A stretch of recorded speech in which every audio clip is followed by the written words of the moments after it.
Hi, everybody. My name is Kai Basu. I'm CTO of Covair. Today, I have Josephine Smith, who is the Enterprise Application Analyst from Northrop Grumman, with me for this webinar on the importance of process in IT Service Management, or ITSM. Let me give a quick introduction of Joe. Joe is an Enterprise Application Analyst in the Northrop Grumman Enterprise Shared Services. She supports process improvements, projects, and configuration around SAP Financial Module and related add-on software, SAP Data Archiving, and the Covair implementation. In today's webinar, we have divided into two halves. In the first half, which is actually the shorter one, I will give you an introduction of Covair as well as the introduction to overall process and process implementation. But the real meat of today's webinar is actually in the second half, which Joe will be presenting. And she will tell us how she has actually implemented a very successful process in her organization using Covair. And we'll learn a lot of new things from Joe during that period. So let me start with the very first question is, what is Covair? So one way to look at Covair is it is a box of a number of different tools in the areas of application lifecycle management, or ALM, and IT service management, or ITSM. In the ALM side, we have the requirements, issues, tests, risk, release, etc. And in ITSM, we actually have an implementation of ITIL. So today, actually, we'll be focusing more on the ITSM side with respect to the process, but the processes are also applicable to ALM. Actually, we have a very powerful process engine called OmniProcess, which can be used to create multiple different processes for each of the built-in applications. So for example, for an incident management, you can create a process. Actually, you can create multiple processes. Or for requirements management, you can create multiple processes, etc. And during my presentation, actually, I'll give you a overview of our process capability and how easy it is to create processes just by drag and drop using a Visio-like interface. The third component of Covair is its integration technology called Omnibus. So using Omnibus, you can integrate your tool, different kinds of multi-vendor tools with Covair. So these tools can reside anywhere in the world, running on any kind of platform, even behind the firewall, because Omnibus uses web services for integration. And finally, Covair is also a platform, which means you can create your own business applications which are as powerful as any of the built-in applications.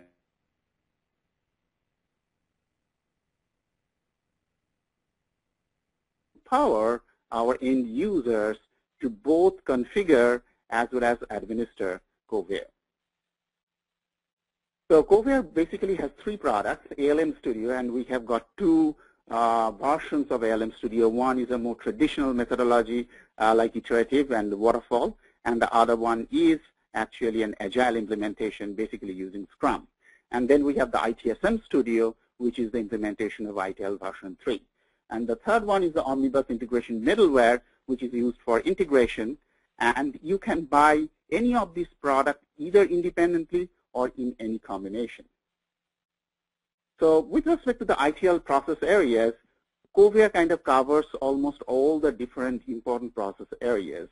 One particular area, let me talk a little bit about it, which is the configuration management, CMDB. Covair can work with the other CMDB products in a federated way, which means that the data can be actually distributed in a multiple different CMDB, and using Omnibus, we can integrate them. But other than that, with respect to the rest of the ITIL process areas, Covair can cover all of them very well. Now, talking about the process areas, basically with respect to the ITSM Studio, these are the kind of overview of that. You can do all those service requests, incident, problem, change. Those are the process areas I was talking about.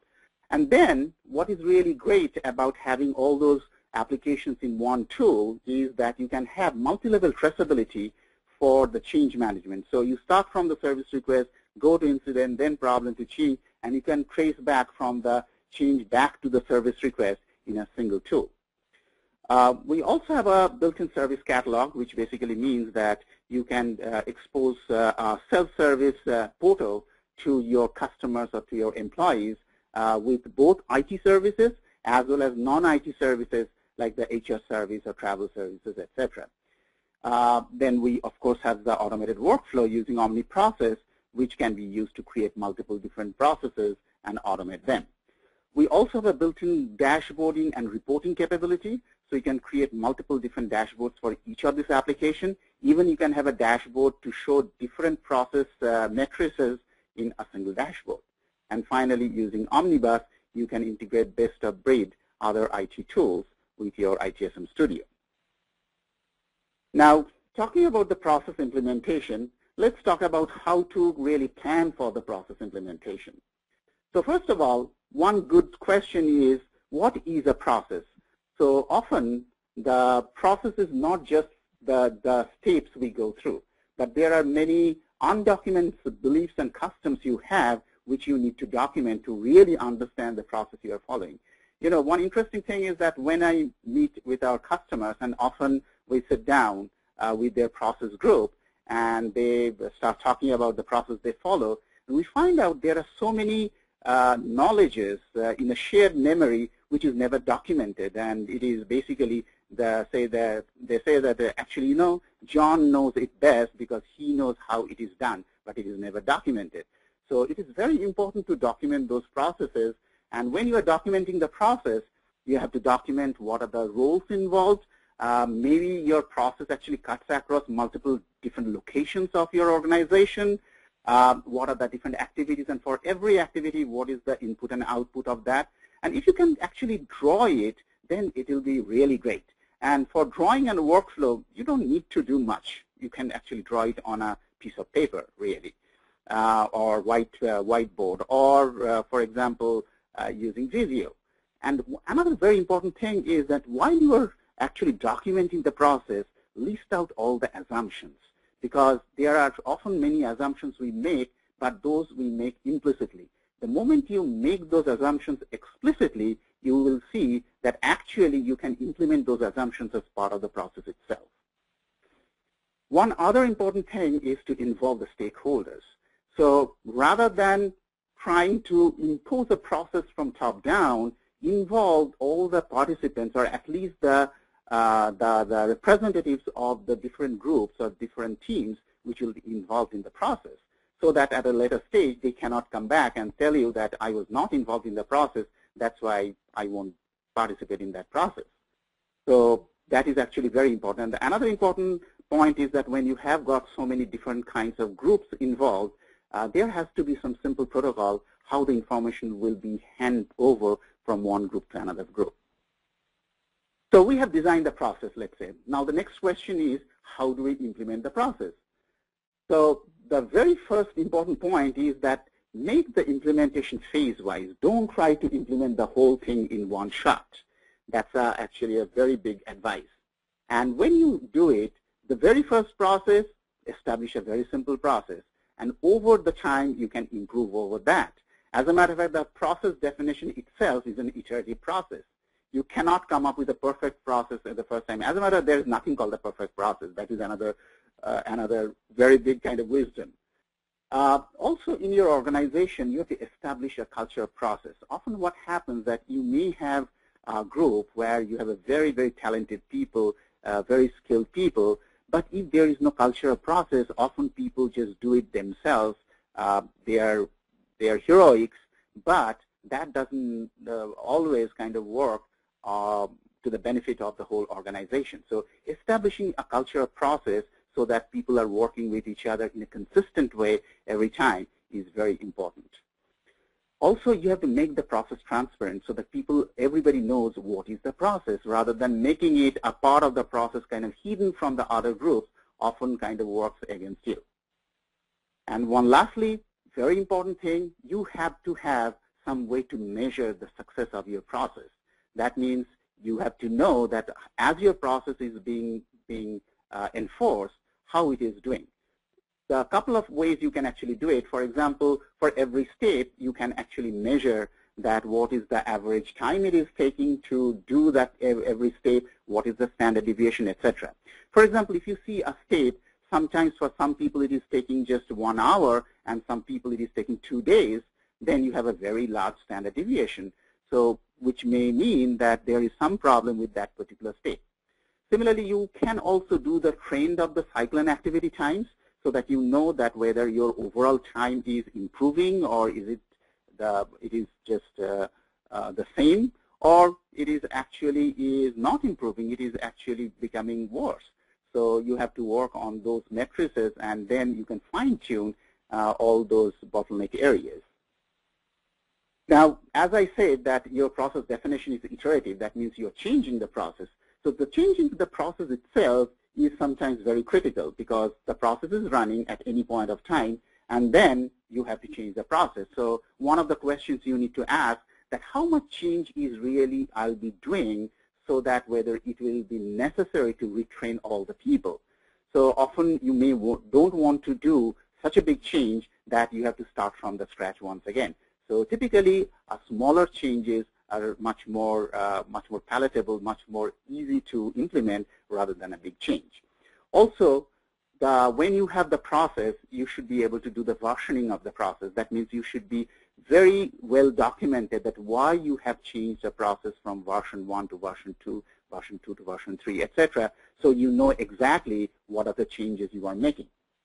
Now, what happens to those items which are running the previous version of the process as you are implementing the new one? So the typical convention is that the older items still follow the old process, and all the new items start following the new process. But sometimes what may happen that you may have to actually start the older items also with the newer process. In some cases, you have to do that. So your tools must be able to actually take care of all these different kinds of functionality. Also, when you are starting an old item with a new process, should we skip some of the steps because they have already been done? So your tool must be able to handle those kind of situations. Now, in Cohere OmniProcess actually supports the versioning and process lifecycle. So let me actually show it in our tool how it looks like in our process designer, as a matter of fact. So this is actually our drag and drop process designer. Okay. So if you look at it here, first of all, it shows a version 4.0, which basically means that there are 3 versions, and we are really talking about the 4th version. And also, there is a life cycle of the process here. So you see here, design, debug, and publish. So at this point of time, the version 4 is in the design mode. On the other hand, the version 3 is an active process which is running at this point of time. So if we, when we change the version 4, it is not affecting the version 3 anyway. And then we can go into the debug mode to test it. And once we have tested and we are satisfied with the version 4, we can publish it. And when we publish it, version 4 becomes active and the version 3 becomes inactive. So that's the kind of life cycle of the processes as it goes through. And as I said in the previous slide, that actually Cohere process allows you to restart an item with a new version, okay, all the items, and you can even start at a middle point. So for example, all these different steps we have, so we may decide that the new items will start from this particular point because all the previous steps are already done. So Cohere actually allows you to do that. All right, so let me go back to the presentation once again. Okay, now empowering the end users, that's actually a very important thing. Is that you know that there are many, many tools which allows you to do the process. Actually, there are very powerful ITSM tools which allows to do almost anything you want to do. But one of the big challenges of that is that to implement those processes, you have to get the IT involved, to code it, to test it, and all of those things. So basically, who knows the process best? That is the end users. That is the people who are actually using the process. But unfortunately, in most of the tools, they are not allowed to actually create the process. You have to get the IT resources, the developer, to actually code those. And often things are lost in translation. So making the end users the owner of the process and basically they doing the process development has a great, great benefit. But for that, actually, your tool must be able to kind of handle that, because if your tool needs a lot of coding, your end users won't be able to do it. Now, to have an end user development platform has an advantage that you don't need the IT, and often the IT does not have the time, and they are not interested in to make some small changes. And at the end of the day, empowering the end user is the fastest way to solve a business problem, and then the success rate is higher. So this is how actually you do it in Covare, that Covare OmniProcess, the one the designer has just shown you, empowers the end users with a drag and drop visual designer so that you don't need any kind of coding at all. So let me quickly show you how it looks like to do that. So for example, here is the designer, and let's say I am adding a new activity here. So I just drag and drop here, right? And that actually opens up a pop-up window where I can select what kind of activity I want. So for example, let's say I want, let's see, review the final KB article. I'm calling that. And this one is, these are the owners, and these are all the different roles involved in that, right? So I'm putting it for IT service desk. That's it, and save it. So here is my activity. Let's make it a little bigger. And then using this, I can make a connection with this one. And that link, actually, I can make it a conditional also. You see the traversal condition, which means that if that condition is satisfied, then it will flow through that particular path. But in this case, I'll just make it unconditional, and then I'll put it from here to end. So this one is also an unconditional one. So now I can make it look a little better here. I'll just move it here and like this, right?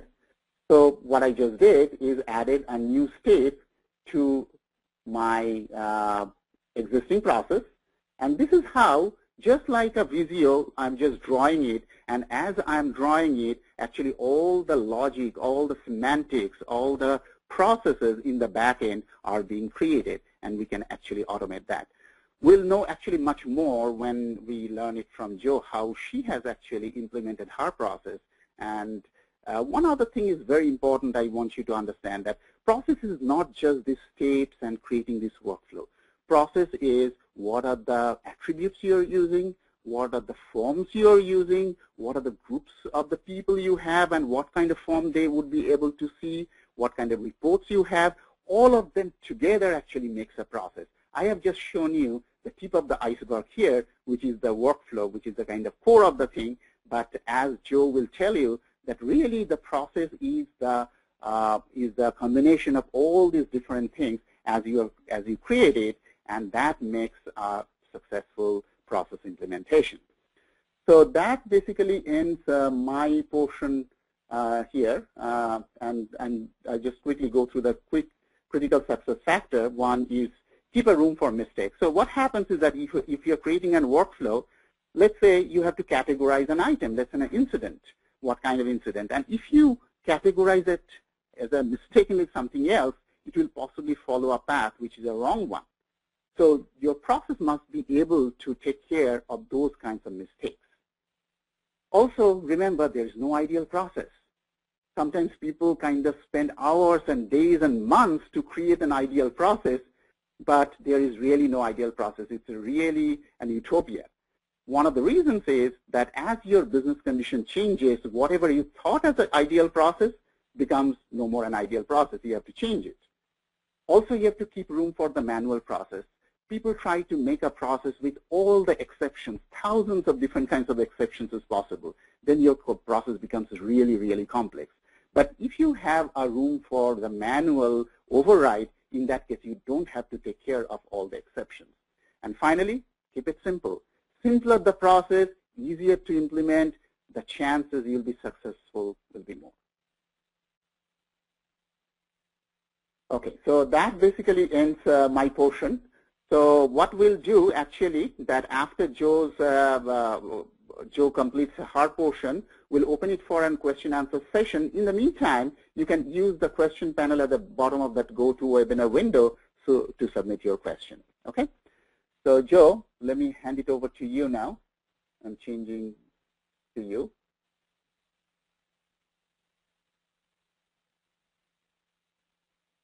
Okay. So I hope you guys can see my screen. Yes, I can. Okay, great.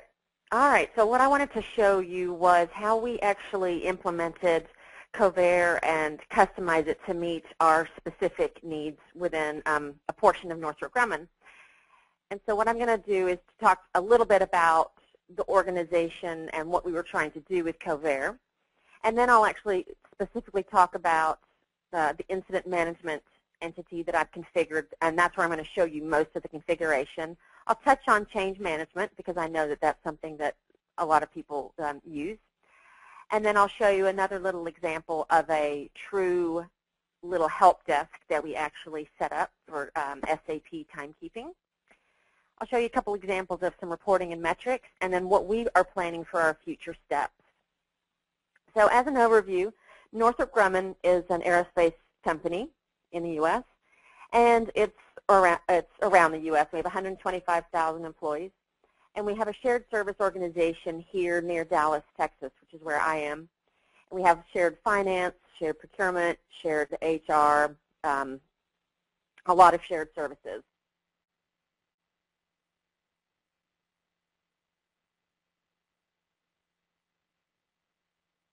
SAP, but we have a lot of add-ons and systems that interface to SAP. And so what we do is we call all of these systems one source. That's what we call the set of common systems that the shared services use, and the sectors that are decentralized across the U.S. is what they use. So the reason I'm telling you one source is because you're going to see screenshots that say one source, not Covair. So Covair is what we purchased to track these issues related to our one-source systems. We did not just use the sort of generic help desk software that was available. We wanted some specific configuration done so that we can track metrics, so that we can route things the way we want them to be routed, so that we can notify people that need to be notified.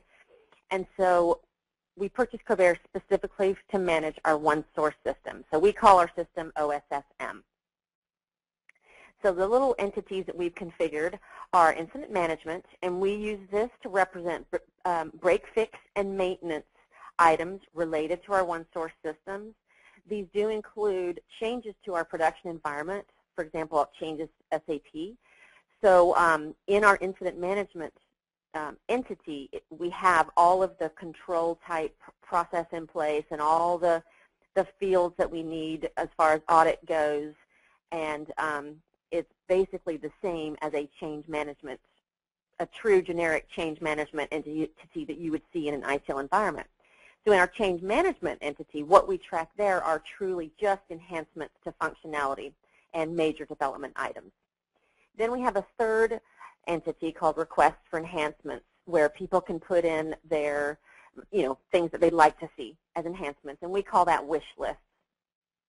And then finally, we have a little separate workspace that's specifically for the timekeeping help desk that does answer calls from the tens of thousands of users that put their time into SAP. And I'll show you that. So originally we had Covair back in 2005. It was a completely different product back then, and we actually went off of it and went to HP Service Center in 2008. Back in last year, we decided to go back to Covair specifically because of the fact that there is no development required. We were able to do all the configuration using the standard functionality of Covair. We didn't have to get IT resources involved to do this work for us. So we went live in March. No development was required. So everything I'm showing you is just standard Covair that we have configured. Just to give you a little bit of background of our support structure of the people that use Covair. We have level 2 users, and these are more like end users. They're the first level support for the true end users. They're subject matter experts. These users are not in Covair all the time. They basically will create incidents and maybe track the status of an incident, and they may update some testing information after an incident's resolved. Then we have what's called Level 3, Enterprise Solution Group, or ESG, and I am actually in this ESG group, and we provide a higher level of process support. We also do configuration in SAP and our systems, and we also are the liaisons if IT development is needed. And then we do have a level 3 ITS, which is the IT developers and technical support. And the reason I wanted to explain those 3 levels is that when you look at our basic process flow for incident management, as I mentioned, it's used to manage break, fix, and maintenance issues. We have a lot of, well, we went live in March, and as of right now, we have about 5,400 incidents in our system. So there's a lot of activity in our incident management module, and we want to make sure that this process that we have here is followed. And the way that we route incidents is by changing the status field. And the status field basically reflects what level is the incident at. For example, is it at level 2? Is it at level 3 ESG? Is it at level 3 ITS, for example? But the basic flow, and there's lots of iterations of this, but the basic flow is that level 2 creates the incident, usually, not always, and that the incidents always have to come into this green box, this level 3 ESG box for review, and sometimes, well, a lot of times ESG resolves the item, but if development is needed, then ESG routes it to ITS. Okay. After it's been resolved, we send it back to level 2 to test and approve the fix, and then we move the fix to production and we close the incident in OSSM. The key control here is that level 2, or basically the end users, they are not allowed to directly interface with ITS. They have to come through this ESG group. So we have to build this into our CoVer configuration. So the way that we control that process to do what we want it to do is not just using that workflow process that Sky just showed you generically how it's worked, but it's also through the use of these different things that I'm going to show you each one of these. So for example, we have different forms for different users depending on the group that they're in. We have custom fields that we use, and then we do use the process configuration, which means the workflow configuration, the role configuration, which means who is supposed to be doing what at this point, and then the policy configuration, which lets you do a lot of automated things like anything from generating an email to automatically changing the status on an incident, and I'll show you some of that. We also use the electronic signature fields for certain types of items that are highly sensitive and auditable. And then finally, we have validation policies that allow us to put in some customized edits into our incidents and also into our changes. So the first topic is the use of the different forms. So this screenshot here is showing you that the level 2 users, like I said, they're more like end users of our one-source systems. They don't log into CoVer all the time. There's 250 of these users. They need a simple form to fill out. So we show them the minimum fields required to complete an incident, or I'm sorry, to add an incident. And they don't even actually see some of the required fields. We can even behind the scenes fill in some of the required fields that they don't need to see because it would just confuse them. Additionally, with this level 2 form, we have certain values in the drop-down that we don't want them to select. And so we can limit what values they can select in any drop-down field or selection field by using the custom form. So for example, when a level 2 user is adding an incident down here, they select what is the starting status, or starting point of this incident. And a level 2 user cannot route an incident to level 3 ITS, so they don't even see it as an option. Additionally, we have severity, which indicates how serious is this incident. We don't allow our level 2 users to submit a severity 1 incident because severity 1 means entire system is down, a bunch of notifications are going to go out, directors are going to be notified, the technical team is going to be notified. So we limit this with the custom form. For level 3 users, they have a more complex form slightly with more fields that show up. We capture a lot of metrics, information about our incidents and our changes. And so we have a lot of custom fields that we gather information about whenever an incident is added or edited. So for our level 3, because they have a different form, they're allowed to select all of the possible values in the drop-down fields. So for example, on the starting status field, they can pick level 3 ITS. Part of this form control, it allows us to make the most efficient use of our process. In other words, we don't have to force every incident through the same starting point. We don't have to say everything has to start at ESG. So for example, if a level 3 user here is creating the incident, then we know that they're already level 3, and they can just send it straight over to the IT group to be worked on for development. So we try to make our process as efficient as possible and get it to the right people as quickly as possible for resolution. We also have custom forms for editing. So we have custom forms when an incident is being created, but then once you edit an incident, we have even more fields that show up.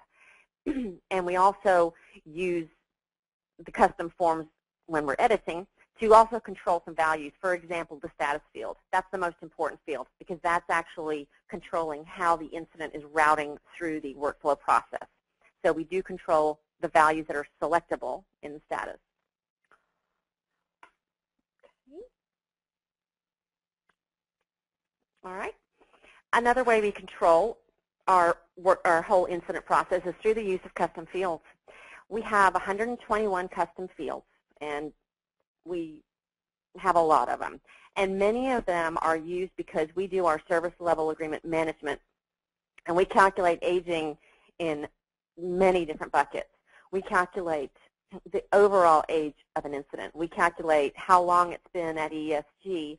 We calculate how long it was at level 2. We even have a metric that calculates how long when it comes into ESG before somebody in ESG touches that incident by either changing the status or, well, actually changing anything about the incident. So lots of custom fields.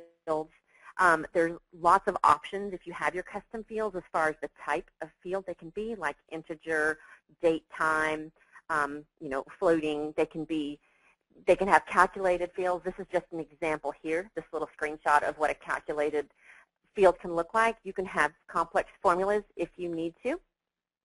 That's just an example. Additionally, use of normal fields, you can set up dependencies between two fields, and we do that. I know it's a little hard to see. For example, we have a dependent field of subcategory that is dependent on the category field. And this is what it looks like in configuration, where I have category finance. And then over here, I select all the possible subcategory values that are allowed to be shown.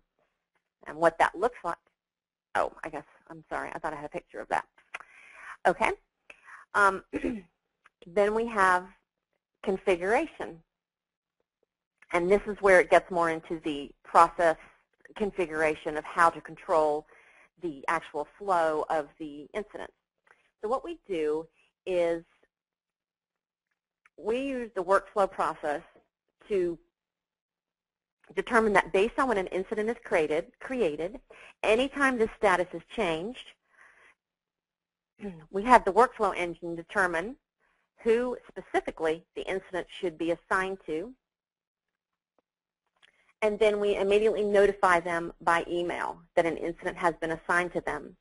And what this lets us do is, upon creation of an incident, immediately the system determines who the correct true users are that need to be working this incident right then, and it emails them. And what that does is that we don't just create an incident and it goes into a queue, and then at some later point someone comes and reviews that queue and says, oh, this is supposed to go to these 2 people to work. We want the system to determine that so that it minimizes the time, the delay before someone actually works on this incident. Okay? And how do we do this? Well, this is through the configuration that Sky was kind of talking about. So this is an example of our process workflow. And the way that the workflow works is basically using the status field, as I mentioned. So each one of these lines represents what happens when a particular status is selected. Okay, so let me go to the next slide and describe this start point just a little bit.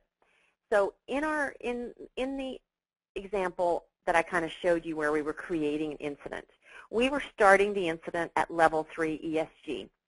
So the workflow engine sees that we have the starting status of level 3 ESG, and it knows it has to come into this activity here. And this activity here is called level 3 ESG, which also represents the status. Then what the system does is it assigns that incident or the task for that incident to a specific set of users based on a role. And the role is identified in your workflow definition. And in this case, it's this role called 3ESG master role. Okay? So then when we go over to the role configuration, what we do is we set up criteria for this role. We have multiple criteria, but in this case we have criteria that says, for example, if category is equal to finance and subcategory is equal to general ledger, then pick these two names down here and assign the incident or the task to these two people. It's pretty straightforward. Then, as I mentioned, we want to generate an email to the users telling them that the incident has been assigned to them. So Covert has this is a very strong feature I find is the policy feature. And when you build a policy, you define the event that is going to trigger the policy. And in this case, it's because the incident was just added. There's all kinds of events that can trigger a policy, or they can be scheduled to run.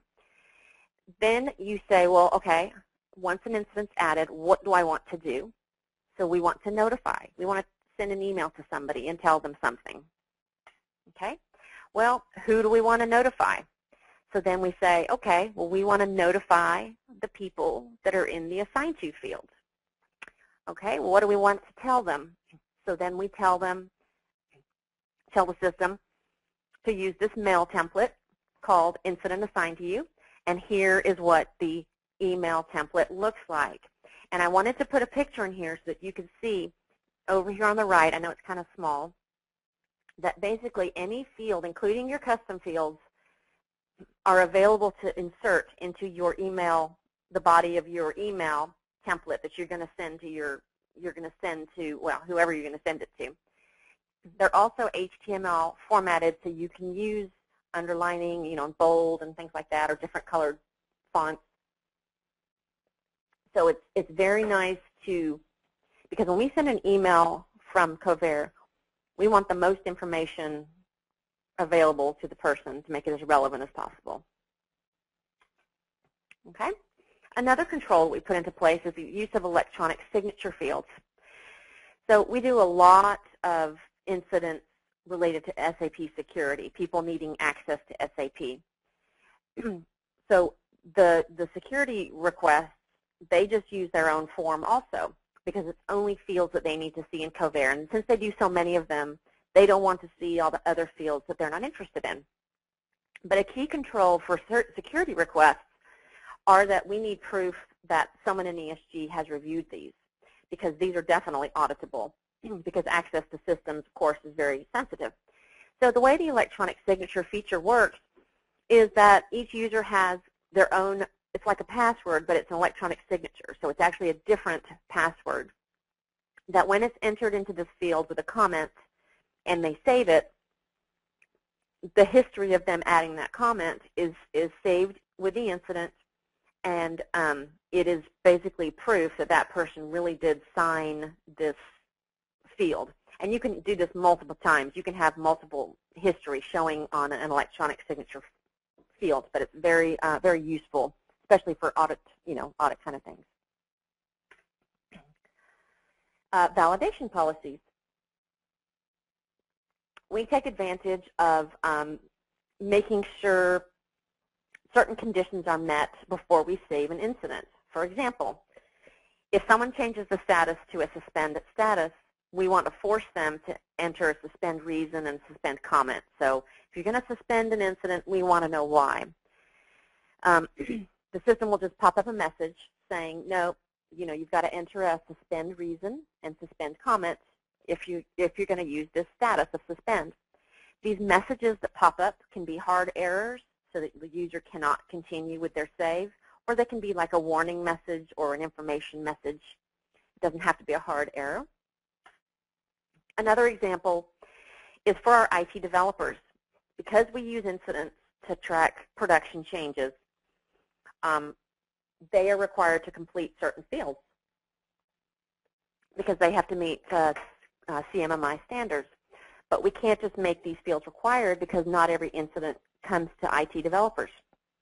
So we have some custom fields and the validation policies so that we can tell that if an incident ever was routed to the IT group for development, then they are required to fill in these fields on this form section that has the fields for IT.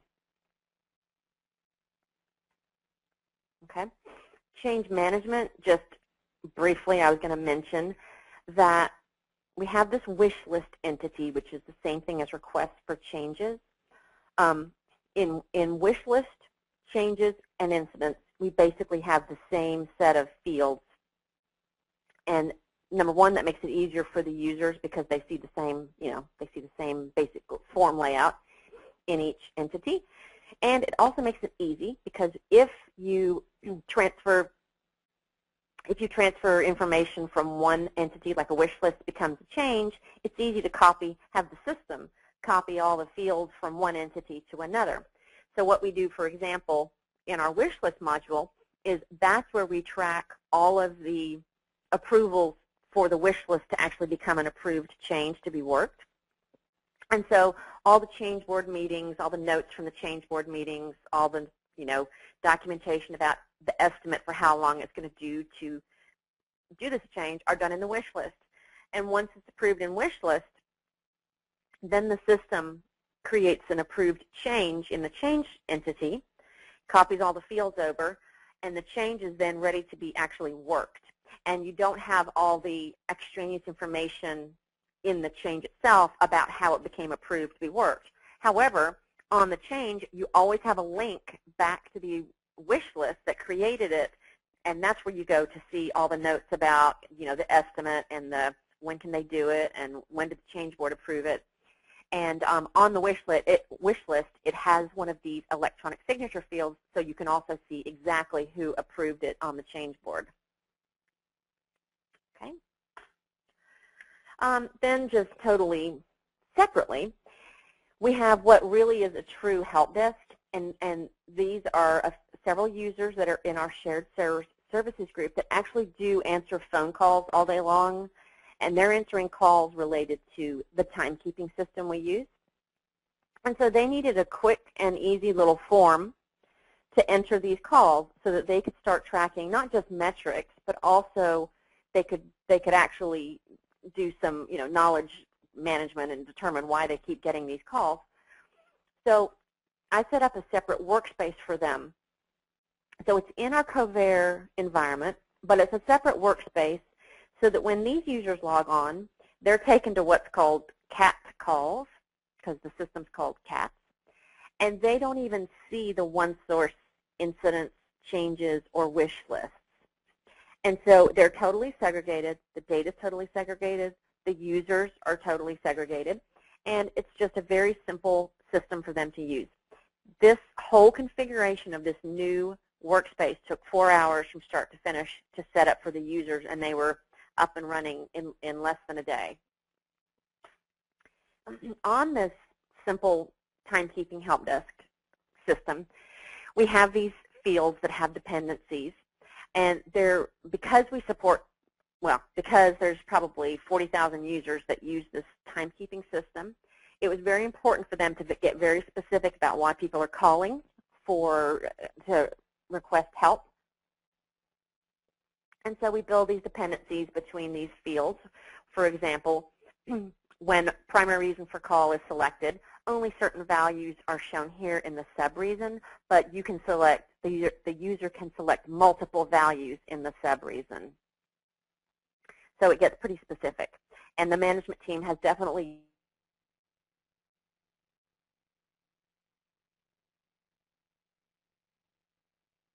users to help them become more familiar with the timekeeping system. Dashboards and reporting. I wanted to just mention that this is all standard functionality, and it's very helpful in Covair to set up dashboards, especially for the managers that log on to kind of see a status of what's going on. This example here is a dashboard from the CATS Timekeeping Help Desk system. They like to know what's going on in the last 7 days, what's the count of all the calls they're getting. There's always a drill, when you have a little pie chart on your dashboard, there's always a drill down to the supporting items, and then you can actually drill down to an individual item if you wanted to see it. In our OneSource environment, we have a little meter that is a very quick read to determine if we're doing good or not. And so this one is used to look at the average hours at ESG. Again, you can drill down to see what the supporting items that make up that metric, and then you can drill down actually to individual items. Standard functionality of Covair again here. This is just a standard report. It's very, very easy to create. And once this report is created and ready, to be run, you can actually schedule it, and it can just generate an email and be emailed to whoever wants to receive it. We send out this particular report daily, but we also send out other reports once a week and some once a month.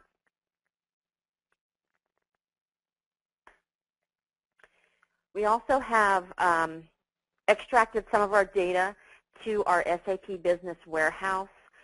We're very big on metrics, and this is one of the, we could never have done this with any other system. We have very, very detailed metrics on our incidents and even on our changes.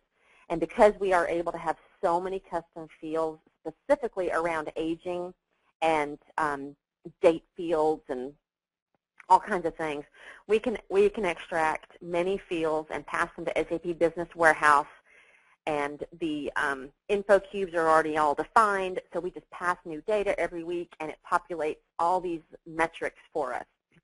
And there are, like I showed you, there are standard dashboards in Covair, but some of our executives, well, most of our executives don't log into Covair, so they would never see them. So we had to put them on a portal to let people have access to them. This is just another example of our open incident metrics. Future goals, one of the things that we're going to try to do this year is we would like to get our true end users, what we would call level 1 end users, access to a web page to create an incident or get the status on an incident. And Covair has that omnibus integration technology that will let us do that. We just haven't had time to get to it yet. Then the other thing we want to do is, instead of using our SAP Business Warehouse, we would like to have the reports that Covair can produce and the dashboards shown on an enterprise portal. So we're working on that. And then finally, the email that we have now that we use is all notification emails. But we also, Covair does have the ability to update records in Covair based on an email. And so we're going to work on building that integration into our implementation. We didn't want to do it at first at Go Live because we thought we didn't know from a more of a user process standpoint how that would work out. So we're going to work on that this year.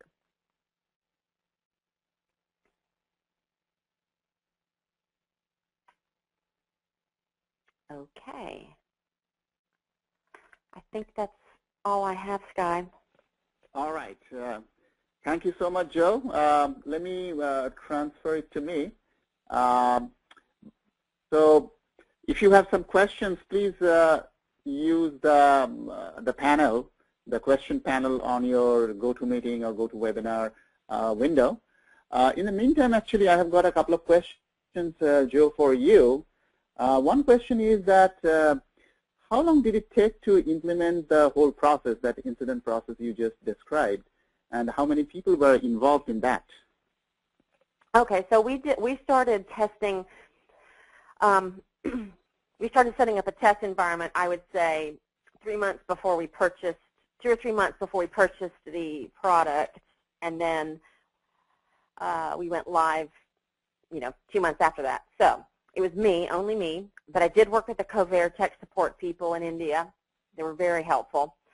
So it probably took us about, maybe 2 or 3 months to have it where we really liked it.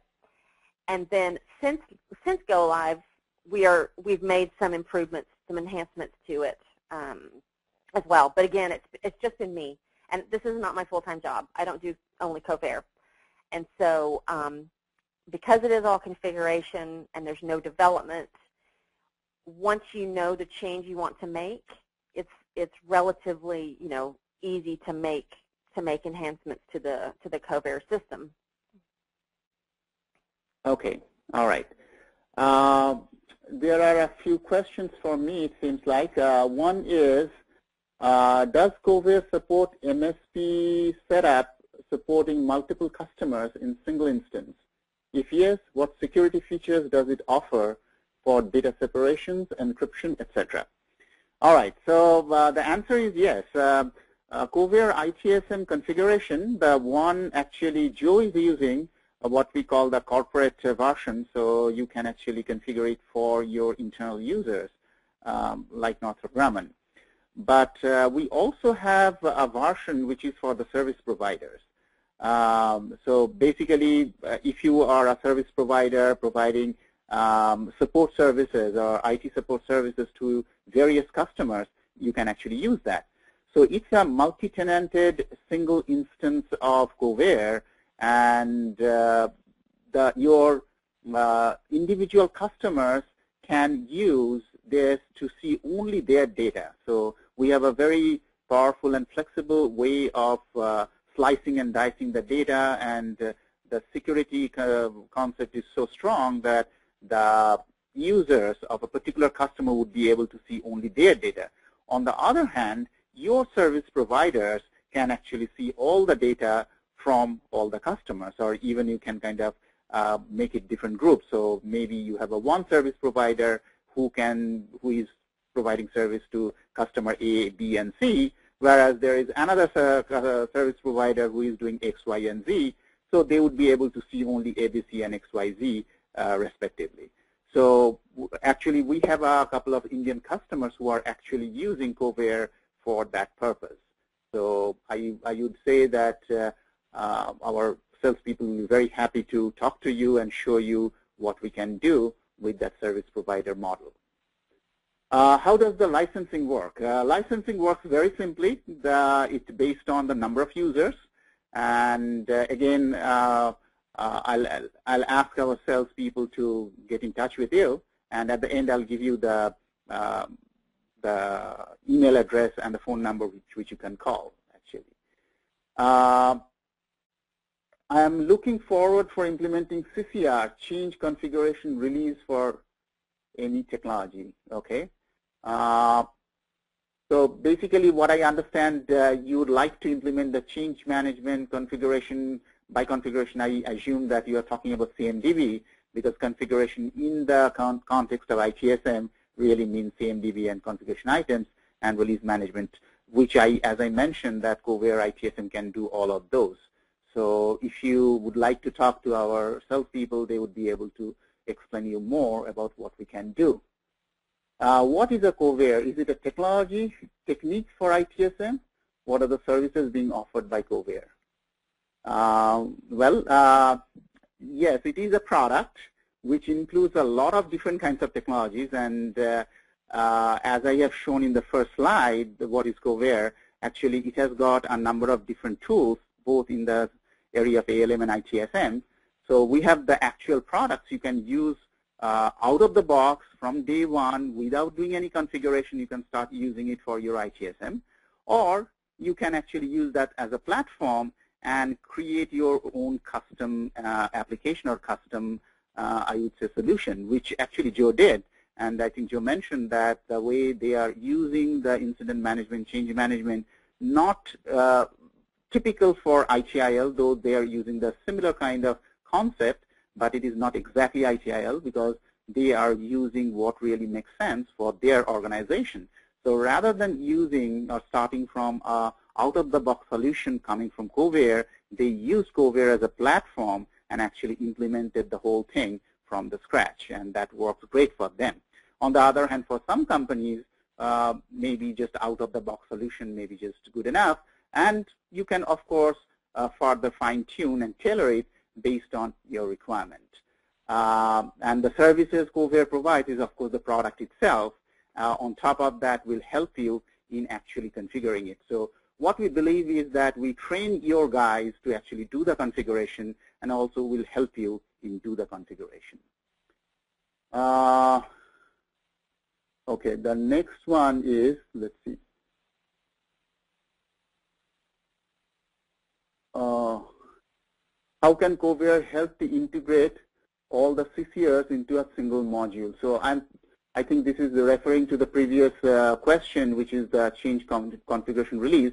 As I mentioned, that Covair has all these different tools together in a single application. So you don't have to integrate separately. They are already pre-integrated in the same solution. So I think when you talk to our sales guys and our sales engineer, they would be able to demonstrate that how the change configuration and release can be done together. Can Covair supply out-of-the-box processes as a starting point? Absolutely. That is the out-of-the-box process for each and every process area of ITSM. So for example, for service requests, from incident, problem, change, release, for each one, we have a very powerful processes out of the box. And as I mentioned, that you can start using that process, or you may find that I need to change a little bit, add a little box here, remove a couple of steps here based on your organizational need. And as I have shown you, creating those processes or changing those processes is very easy just by drag and drop. Okay, so the last question here, I suppose, is will Covair help me implement my processes? Absolutely, we can help you not only train you up in configuring Covair, and as I mentioned and Joe mentioned also, that it doesn't need any coding, which basically means that just by drag and drop using the browser, whether you are kind of relaxing on the beach of Australia or you are working, you can still work and create these processes. And will, of course, help you in configuring. And as I said, that there are some processes come out of the box. You can start from there, or you can start from the scratch and then fine-tune it. Now, let me give you the phone number to contact. The best way to contact is by email address, which is sales@covair.com. And whether you are from India or Australasia, it will automatically reach to the right person of your area. Or you can call our phone number, which is 408, which is in US actually, 408-262-0200, extension, actually option 1. And again, that will go to the right people. Actually, go to the website, www.covair.com, and there you will find all our contact information, including our Indian sales office, which is based in Calcutta, and you can contact them. So once again, thank you so much, Joe, for such a wonderful presentation. I think it was it says so much about Covair that I possibly couldn't tell better the way you have implemented and talked about it and highlighted all the great functionality of Covair.